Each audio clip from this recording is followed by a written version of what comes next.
Right, well, it's a real pleasure, as always, to be chatting with Dave and Becky Waterman. Hi, Dave and Becky. Hello, everybody. good to be here. Hi, how are you doing? Yeah, we're doing well. It's actually a nice cool day here in Uganda. I'm wearing long sleeves, which is very unusual. So we've just entered rainy season and It is throwing it down all the time, which is lovely and cool. I say cool, like maybe 23 degrees. It's about 22 degrees today. Yeah. Well, it's beautiful sunshine here in Maidstone, but as you know, the sun is always shining in Maidstone. Oh, of course. Yeah, I don't know about you guys, but a lot of people say this, and I've said it myself, that you kind of get a bit zoomed out, with all of the conversations. But I'm just so thankful for this opportunity to speak to you guys. And it makes me think that if things hadn't taken a certain course, would we necessarily be having this chat? So, as much as it's been a tough old year in a lot of ways, learning and discovering this sort of technology, and I'm sure for you, all the way over there in Uganda, must have been a real blessing and a godsend to be able to catch up with people in this way. Yeah. It's certainly been a lot of fun. I mean, it's been quite entertaining, like going virtually to our Ugandan church on a Sunday morning and then like catching up with another church from the UK at lunchtime. We've spoken to a few people who have just had all day church on a Sunday. They've just gone through the various time zones that they've lived in, started early morning with Australia, then done Uganda, and then done UK, and then America. And, you can spend all day in church services now. That's great. So how have things been for you both recently? Yeah, so it's been a busy time for us. So Uganda is, in terms of coronavirus, as that's obviously a big thing in the world right now, it's the numbers here are incredibly low, which we are so thankful to God for. And just in Africa in general, apart from South Africa, in Africa, coronavirus just doesn't seem to have hit so badly here. We are hearing some stories from Kenya and Tanzania, which are kind of bordering countries with Uganda, that cases have increased a little bit. But in general, it's been really low here. So we're not actually under very many restrictions anymore. We still sort of wear masks when we're in shops or in church or in like public places. You can't gather with more than 200 people. So that's kind of the limit for like bigger churches. And what else? We're still under curfew. So we have to be back home by 9 p.m. every night. And we can't leave until 6 a.m. the next morning. But other than that, life kind of feels quite normal in terms of just everyday sort of things. Nearly everything is open again. We're able to move around with no restrictions. So that's been really nice. But it does mean that we have been really busy. Yeah, and certainly the 2021 started off very busy for us. I mean, it was great. We had the opportunity to spend 3 weeks in Liberia, where we're going to in January. It was planned to be 2, and then we got there and I turned around to the country director and said, there's a lot of work to do here. So we added on an extra week to just help out the team over there and try and catch up on some of the backlog of various other staff members leaving during 2020 and stuff. So, I mean, that was really fantastic though, but it was really nice for Becky especially, but actually for both of us, because I've been there twice before and kind of got the sense of God's calling. But every time I go to a place, I generally I fix the aeroplanes and then I fly home. So it's like, I've spent quite a bit of time in Kenya now, and I've seen 2 airports in Kenya. So getting to spend like some proper time in Liberia with like weekends and hang out with the team there and like do things like go to church there and just kind of experience things like, where can you buy butter this week? It was just really good and really kind of amazing for both of us, and really kind of a confirmation for both of us as well that it is where we should be going next, which was also incredible. That's kind of really encouraging. So it did start off 2021 quite busy for us. We came back from our Christmas break and it was like, right, we need to go to the Liberian embassy and get visas. And we're flying out in 2 days, so we need to do this quickly. So how does just to sort of give people a sense, how does Liberia kind of differ from Uganda? This is the trouble, typical English people, they live in Africa, they're all the same, but these are massively different sort of cultures and what have you. It's shockingly different. Yes. It really kind of like, again, we're kind of with our naivety a little bit. We were kind of like, oh yeah, it is just, Africa, one side to the other. It'll be fine. We've done a bit of overseas living. We've got this. And we get there and like the climate is totally different. The people are different. The culture is dramatically different. And it's so dramatically different. Yes. Yeah. It's not just even like, Kenya's a good example. I've popped across to Kenya a few times and there's a few similarities between Ugandans and Kenyans there. But it's just, it's like going to Russia. Yeah. From the UK. Just, it's that different. And it's interesting actually that in terms of just geographical distance, like it is as far from Uganda to Liberia as it is from the UK to Liberia. So, I mean, the distances, it just shows like how far apart these countries are. Yeah. It's Africa is enormous, but it does mean that it is just completely different. Yeah. When we first moved here to Uganda, I remember thinking sort of back to the days when I first left home and went off to university and like, where you have to learn how to do everything for yourself the first time. Like, what do you mean my mum's not going to do my laundry? It's kind of that same feeling, I think, when you move to another country, where you just have to learn everything from scratch. And I definitely had that sense going to visit Liberia that it's going to be, okay, it's going to be back to feeling like an uncertain 18-year-old trying desperately to work out, like, where do you go for this and how does this work and things like that. Yeah. Oh, wow. So how are things looking for you sort of moving forward, would you say, at the moment? What sort of stage have you got to in your plans and preparations? So we're just in the stage at the moment where we're thinking about how we ship everything. So there's a kind of, it's not an easy place to get anything to from Uganda. If we were going from the UK, it'd be a little bit easier. Yeah. So we're kind of looking at the different options. Do we ship another container over there? Do we air freight it? We've got a good opportunity that in a month or so, there's one of the aircraft from Liberia is here in our hangar at the moment, having some heavy maintenance. So we're going to fill it as much as we can. We're going to put as much stuff into that aircraft as we can when it flies back across to Liberia. So they've told us we can have 400 kilograms. So we're going to be weighing everything very carefully to try and make the most of our 400 kilograms. Yeah, so get all that we can into that. So that's really good. And then it'll be kind of whatever. We're probably going to go with air freight because it costs about the same amount because of the route, but it gets there quicker. So what it means we can do is probably the week we're leaving Uganda, we can have the shipment prepared and shipped. So a few days before we actually fly out, we'll ship our stuff. And then about 3.5 weeks later, it will arrive in Liberia. Which means that after we leave Uganda in the middle of August, go back to the UK for 2.5 months, and then arrive in Liberia the first week of November. So theoretically, all of our things should be there when we arrive, which would be lovely. Yes, when we first moved to Uganda, we had to wait for, I think, 3 or 4 months, 3 months before our container arrived. So we were sort of borrowing things, and so it would be lovely if our things are there, because it's amazing how much difference it makes just having some photos or like a piece of artwork or even your own things in the kitchen, like how your own pots and pans and things work. Exactly. Yeah, it's so true. Wow. Yeah, so that's something we can sort of particularly be praying in for, that very practical sort of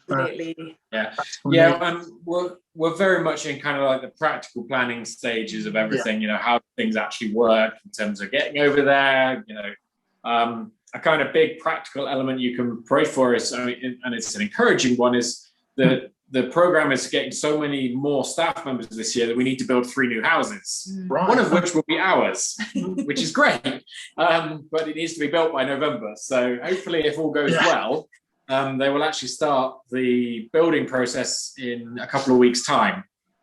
So that hopefully, so just kind of prayers that progress well, and just it's all very practical things at the moment. So houses being built, things being shipped, going places, yeah. things traveling well, practical elements like visas and work permits and stuff like that will come closer to the time. And yeah. And then kind of, you know, the other aspect of we get 2.5 months back in the UK, hopefully, and we just don't know what that's going to look like, really. Of course, yeah. Of course. We have to wait and see. We have to trust God, and we have to, you know, we've got plans for if we have to quarantine. We have plans if we don't have to quarantine. You know, it might be that we come back and we do everything virtually. So then we adjust our whole plan and actually spend less time in the UK, and we can move to Liberia sooner. So. Yeah, it's the kind of elements of, there's a lot of uncertainty in our future in terms of how we're going to approach things. But we do know by the first week of November, we'll be in Liberia. Whatever happens, we'll be there. Oh, that's great. And in terms of when you go out there, Dave, how will your job sort of be looking, would you say, compared to how it has been based in Uganda? Will it be similar or? I have no idea, if I'm honest. So, I mean, the whole thing with this is it's doing something a little bit new. You know, from the word get-go, we're going to be designing ourselves as a regional asset for whatever MAF wants to do in the region of West Africa. Sure. So that approach, while we have had bases that have been places that have thought a bit regionally, we've never really designed one from the beginning to be a regional setup. So it's a little bit different. So my job is to get involved in the development of the maintenance facility that supports that. What that looks like, I don't know. I'm imagining I think it will require a bit more desk time than I've got now. You know, there's loads of manuals that need to be written. There's loads of procedures and new things that need to be come up with. Just the whole process of like, what kind of team do we need to develop? How many positions do we need there? And kind of getting not only there's the paperwork side, the people side, but there's also the facility side, getting the whole facility ready for it. And in between all of that, helping to keep the Ugandan registered aircraft that are there at the moment maintained. So that's kind of like an element of my job is doing what I'm doing at the moment, which is when needed, getting out of the office and getting hands-on with the aircraft, picking up spanners and fixing things.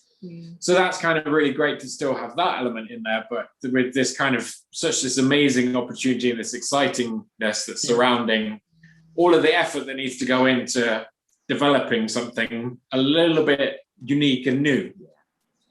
And I think the thing that's so exciting is when we visited Liberia in January, I was able to go on a flight just to kind of see what Liberia looks like from the air. Oh, wow. And I really had no idea. This is how bad my geography is. I mean, I didn't really know, but like a lot of Liberia is just really dense sort of jungle, like rainforest type.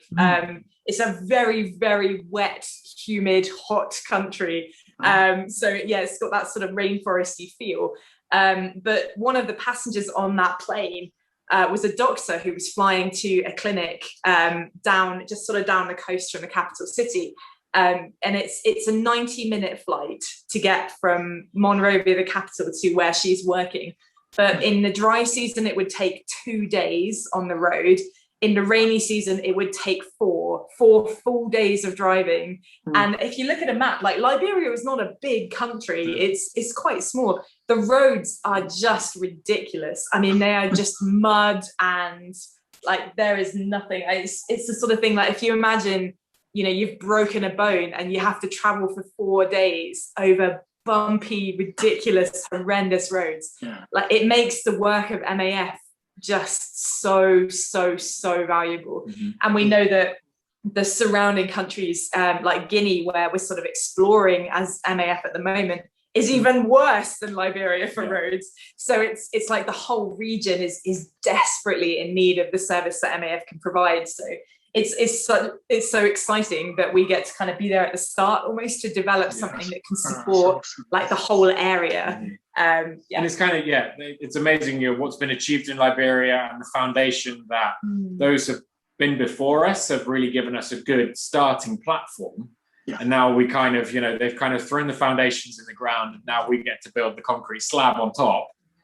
And then, others will come after us who will build it into greater and greater things. And that's it's exciting. That's really cool. I never thought I'd get to do that. It's amazing. I mean, it's what a great, I know that obviously there's a huge spiritual element to all that you do and all that Matt does, but what an amazing picture of, God's kingdom, the way that we come on our watch and that we lay that layer of what God is building. He does that through us. It's something that's going to be there for, years and years, generations to come. Really, an amazing thought, and wow, it's so exciting, but a daunting prospect, I'm sure, as well. But thankfully, we can trust in God, who is bigger than all of it. But wow, it really, hats off to you as ever, guys. Just for what you're doing and what you model is just wonderful. That sense of, okay, God, where do you want me to go? What do you want me to do now? It's wonderful. How about you, Becky? Sort of in terms of your ministry and what what obviously God has put in your hands to do. How do you sort of see that working out in the future? Yeah, it's that similar kind of feeling, really, of having absolutely no idea what God's going to have in store for me in Liberia. When we first moved to Uganda, it was difficult in some ways because Dave knew what he was coming to do. He had a role, he had like a set, right, I'm an avionics engineer, this is what I'm going to do. Whereas for me, it was much more of like, okay, here I am, God, like, use me. And he did. It's been absolutely amazing, the doors that have opened here, the opportunities to preach in local churches, to speak to kids from one of the slums here in Kampala, and to kind of disciple them, and to like lead Bible study groups for people just desperate to learn more of God's word and things like that. So it's sort of it's like starting from ground zero again, but I'm just so excited to see what doors open, because they opened here and I know they're going to open there as well. And in fact, even just the compound that we will be living on when we get there, where our house will hopefully be built, it's a big compound. It's like a kilometre by half a kilometre. That's used by a lot of different organisations, and some Liberians live on it as well. But just as I was walking around one morning, David had gone off to the hangar, and I was sort of like just having a nice walk along the compound, and I got talking to one of the guards who works there, and he was like, "So what do you do?" And I explained that I was a Bible teacher, and it was just like his face lit up, and he was like, "Do you think we could start a Bible study when you get here?" And that just so confirmed to me. It's like, I don't know exactly what it'll be or where it'll be, but there is a hunger there for God's word, and I think there is a massive hunger there for hope. I mean, like, Liberia is a country that has had a hard couple of decades, civil war and Ebola and just horrendous things that it's had to face. And, the poverty there is mind-blowing. I mean, it is always in the top 10 poorest countries in the world. Yeah. Monrovia is, I think, the poorest city in the world. So there's so much need for hope, the hope that only God can bring. Like, people have seen their lives devastated so recently and so often. And it's, there's only so much hope you can get through the world. At some point that just ends, and that's where you need God. And so getting to kind of be there and hopefully just spread a little bit of that is, well, it's mind-blowing, but it's exciting. And I don't know what it'll look like, but I know it'll be amazing. Oh, that's great. Well, obviously, our experiences here would have been very different to yours. But what if there was anything that you could sort of take away from the last year, that you've helpful lesson that you've learned, or an experience that has, I don't know, built you or taught you something? I know it's probably been many, but what would you say it would be?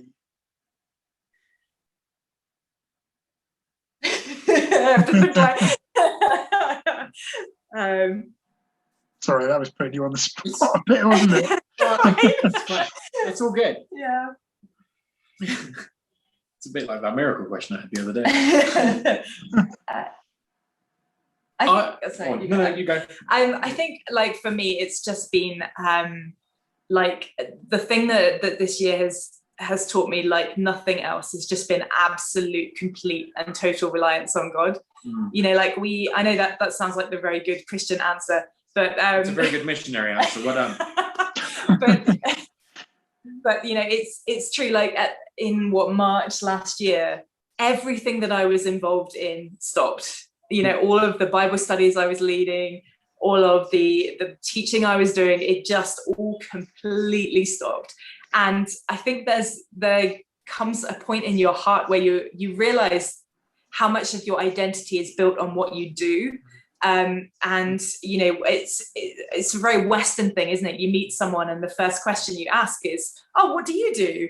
It's so much a part of our identity, and having that stripped away, like, is hard, and it takes a lot to process and to deal with, I think. So for me, it's actually been an amazing time. We had a really hard lockdown for the first few months, and it was an amazing time for me just to, I think, reevaluate who I am, to recognize, you know, my identity isn't in what I do.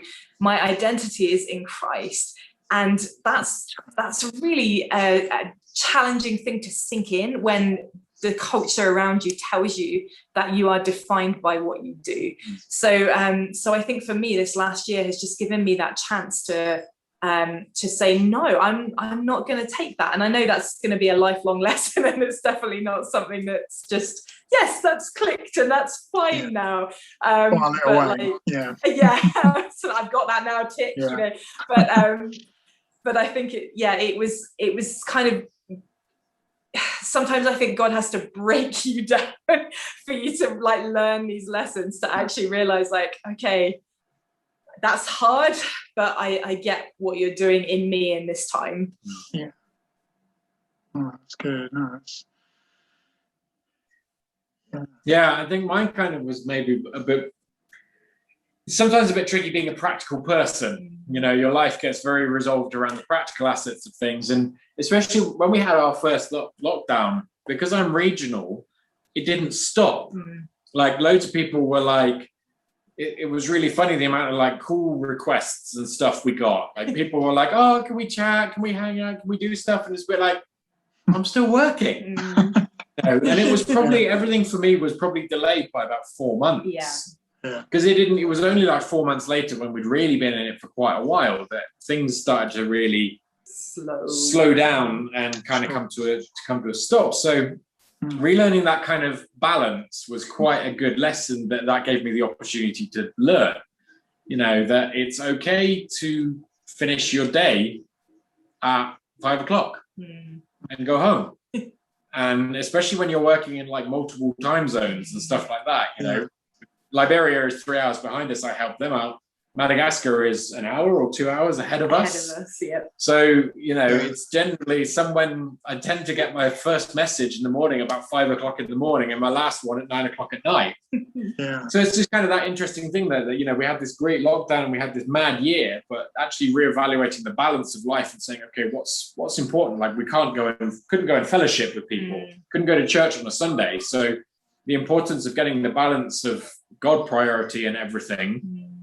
And then, you know, like, kind of like what Becky was saying, don't be so defined by what you're doing, was kind of just really good for both of us to learn. And that rebalancing, again, just kind of focusing and saying, like, remember why we're doing what we're doing, and not just kind of doing it for the sake of doing it. Like, it's been a hard year, you know, and I know it's been harder, I think, for you guys in the UK. Like, it's just been going on and on and on and on, and you can get so tired, I think, when it's just, you know, this continuation, and there's kind of the hope for the end, but we're not really sure where the end will be, and that it's not an easy place to be by any stretch of the imagination. But I think, you know, it's been so obvious that, like, despite whatever happens in the world, absolutely nothing can stop God.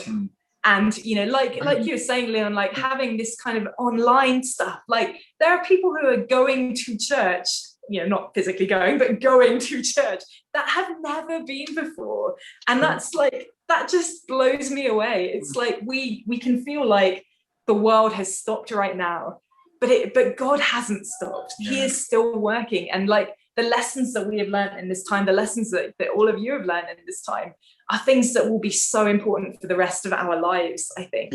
They're things that are being solidified in us now that we can take forward out of this time, recognize the importance of community, the importance of loving those people around us, of being a support to each other, of taking church outside of the building and like onto the streets and to our neighbors, and recognizing that we aren't what we do, we are children of the living God. Like those things are things that can stay with us for life. And like, it's been really hard and I don't know when it's going to end, but that kind of excites me in a way, because I feel like, what could God do with what he's taught us in this time? Like if we're open and willing to let him use those lessons, like this world could be changed, this world could be revolutionized, like that we could see revival, you know, if we are willing and open to what God has taught us through this year. Yeah, that's great. What a great thought. Oh, thanks guys. I should put you on the spot more. I should put you on the spot more often, really. That was awesome. Love that. Absolutely love that. That was brilliant. Thank you so much for sharing that. So you are planning to come back, as you say, in August, and we are very much, we've got a date in the diary, so we are very much looking forward to that and believing in faith that, you know, you will be able to join us. So really looking forward to that, and you know, seeing you, it's been quite a while now, and I suppose you have many people to catch up with, I'm sure, family and friends and things. So you know, we just really stand with you in prayer to, you know, just that you would have those open doors of travel, you know, open borders and opportunities to get to where you need to be, where you want to be. So we'll be really praying into that. Is there anything else particularly? We mentioned a couple of things for prayer, but is there anything that people can be particularly praying for you? Maybe something personal or something for Matt? Or yeah, I think the only other thing for me really is I'm very keen to finish well. I don't just want to move to the other side of the continent and leave things in a hole. And I'm achieving that quite successfully, but it's just making sure that everything is finished well, that there doesn't feel like there's a hole here when we head out. Yeah, I think as well, just, you know, we've talked about some practical things like getting our stuff there and getting a house built, but there's also the kind of emotional side. You know, we've made some amazing friends here, like, you know, there's kind of Ugandan friends who this is sort of, unless we ever come back here to visit, this is it, like we'll never see them again. And that's quite a hard emotional tie. I know it is for both of us, but I think especially for me, like with kind of having led, I don't know, when you lead like people in Bible studies and things, it's hard to say those goodbyes. So I think just a covering over us for all those kind of emotional moments that are bound to come as well. Yeah, of course. Oh, well, it's always a joy. I always feel built up and encouraged, you know, when I've spent time with you guys. And I've loved watching some of the stuff that you've done online, the Zoom. You both did one a while back, and the one you did a few weeks ago, Dave, which was really great.